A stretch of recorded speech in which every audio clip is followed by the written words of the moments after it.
محبوب پہلے فرما گیا، آپ نے فرمایا سیاتی زمانون علی امتی یحبون خمسا و ینسون خمسا، فرمایا ان قریب میری امت پر وقت آنے والا ہے 5 کو یاد رکھیں گے 5 کو بھول جائیں گے۔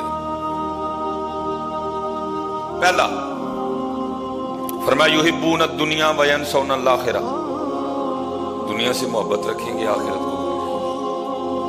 اور میں کہتا ہوں حضرت اس سے بڑی، میں مسافر آدمی ہوں اور میرے اپنے گھر کا بھی یہی ہے، اس سے بڑی دنیا سے دل لگانے کی اور بڑی کوئی دلیل نہیں ہوگی۔ حضرت جہاں بیٹھ کے ہم نے پیشاب کرنا ہے، جہاں بیٹھ کے ہم نے پخانہ کرنا ہے، جہاں بیٹھ کے ہم نے اپنے اندر کی گندگی نکالنی ہے، کیا کسی ڈاکٹر نے نیا نسخہ بتا دیا ہے کہ اگر آپ واش روم میں مہنگی سی ٹائلیں لگائیں گے تو سلسلہ آسانی سے ہو جائے گا؟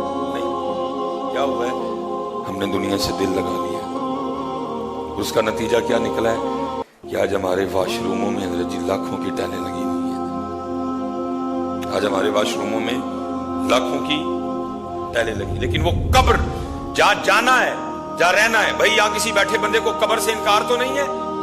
اگر ہے تو چلو اس سے بھی کوئی بات کر لیتے ہیں۔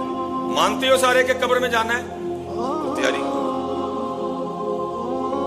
جہاں کوئی اللہ آپ سب کو لمبی زندگی دے، جہاں حضرت جی اگلے لمحے کا پتہ کوئی نہیں، جہاں اتنا بھی پتہ نہیں کہ آج رات بھی میں نے اس گھر میں سونا ہے کہ نہیں سونا، حضرت اس کے لیے تیاری تیاری تیاری، لیکن جس کے لیے پکا پتہ ہے جانا ہے جانا ہے جانا ہے۔ محبوب پہلے کیا فرما گئے؟ یحبون الدنیا و ینسون الآخرہ، دنیا سے محبت رکھیں گے آخرت کو بھول جائیں گے۔ اللہ قرآن میں اللہ نے کہا تھا والآخرۃ خیر و ابقیٰ، آخرت خیر والی بھی ہے، آخرت ہمیشہ رہنے والی بھی ہے، لیکن کیا ہوگا؟ یحبون الدنیا و ینسون الآخرہ۔ پھر آگے جی وَيُحِبُّونَ الْمَالَ وَيَنْسَوْنَ الْحِسَابَ، مال سے تو بڑی محبت کریں گے لیکن حساب کو بھول جائیں گے۔ حضرت ابراہیم بن ادہم کو نا کسی بندے نے 1,00,000 درہم پیش کیے، آپ نے لینے سے انکار کر دیا۔ اس نے عرض کی حضور یہ حلال کے ہیں؟ آپ نے فرمایا مجھے بھی پتا ہے حلال کے ہیں، لیکن میں 1,00,000 درہم کا حساب نہیں دے سکتا۔ فرمایا کیا ہوگا؟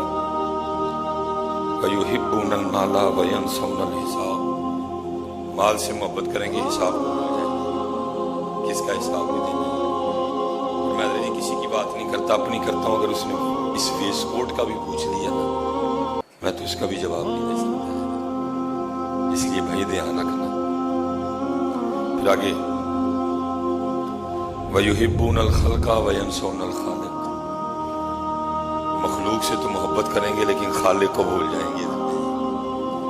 بیوی سے محبت، بیٹے سے محبت، بہن سے محبت، ماں سے محبت، باپ سے محبت، بہن سے محبت، لیکن جس نے سارا کچھ دیا اس کو بھول گئے، اس کو بھول گئے۔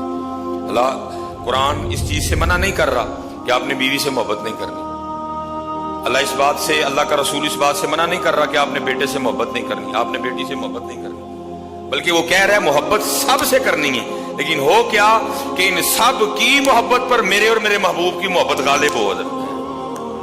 قرآن کا تقاضا یہ ہے، قرآن ہرگز یہ نہیں کہہ رہا کہ بیوی سے محبت نہ کرو۔ حضور کی حدیث ہے، آپ فرماتے ہیں تم میں سب سے بہتر وہ ہے جو اپنی بیویوں سے بہتر ہے، اور میں تم میں سب سے زیادہ اپنی بیویوں سے بہتر ہوں، بیویوں کے لیے بہتر ہوں۔ یہ کبھی کہیں نہیں آیا کہ آپ نے بیوی سے محبت نہیں کرنی، لیکن قرآن کا تقاضا یہ ہے، اللہ اور اللہ کا رسول تم سے کہہ رہے ہیں بیوی سے محبت کر، لیکن سب کی محبت پر میرے اور میرے محبوب کی محبت غالب ہو۔ جیسے یہ جب بدر لڑی گئی نا تو جناب صدیق اکبر رضی اللہ تعالیٰ عنہ کے ایک صاحبزادے وہاں سے لڑے تھے کافروں کی طرف سے، اور جناب صدیق اکبر رضی اللہ تعالیٰ عنہ حضور کی غلامی میں تھے۔ بعد میں انہوں نے ایمان قبول کر لیا، ایک دن بیٹھے ہوئے تھے تو آپس میں گفتگو شروع ہو گئی۔ بیٹا باپ کو کہتا ہے کہ آپ میرے تیر کی زد میں تھے، میں نے تیر چھوڑا بھی نشانہ لے کے، لیکن کیا ہوا، کفر پہ باپ کی محبت غالب آ گئی، میرا ہاتھ کانپ گیا کہ سامنے والد ہے، تو آپ بچ گئے۔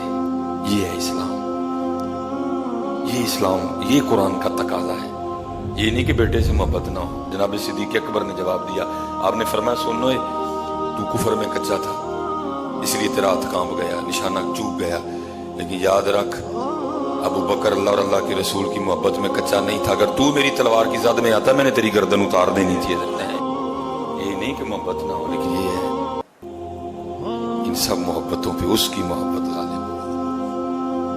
پھر محبوب علیہ السلام فرماتے ہیں وَيُحِبُّونَ الذُّنُوبَ وَيَنْسَوْنَ التَّوْبَةَ, گناہوں سے تو پیار کریں گے لیکن توبہ کو بھول جائیں گے. پتر پوری کوشش کرنی ہے بچنا, لیکن جو ہو جائے تو معافی مانگ لڑی.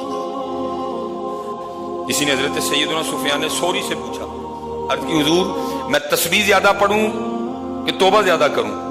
آپ نے فرمایا تو توبہ زیادہ کیا کر. اس نے عرض کی حضور وجہ؟ آپ نے فرمایا کپڑا گندا ہو جائے نا تو اس کو خوشبو کے بجائے صابن کی زیادہ ضرورت ہوتی ہے. ہمارے کپڑے بھی بڑے گندے ہیں, اس کو توبہ کے صابن سے دھوتے رہا کرو حضرت, اس کو توبہ کے صابن سے دھوتے رہا کرو. لیکن محبوب نے کیا فرمایا, ان قریب میری امت پہ وقت آئے گا, کیا ہوگا؟ وَيُحِبُّونَ الذُّنُوبَ وَيَنْسَوْنَ التَّوْبَةَ, گناہوں سے تو بڑی محبت کریں گے, توبہ کو بھول جائیں گے. ہمیشہ یاد رکھنا پتر, توبہ کا دروازہ آخری سانس تک کھلا ہے, لیکن پتر آخری سانس تک انتظار نہ کرنا, جب ہو جائے اسی وقت توبہ کر لینا.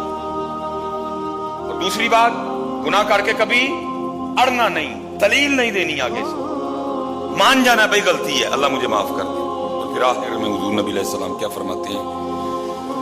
آپ فرماتے ہیں وَيُحِبُّونَ الْقُصُورَ وَيَنْسَوْنَ الْمَقْبَرَ, مکانوں سے تو بڑا پیار کریں گے لیکن قبر کو بھول جائیں گے.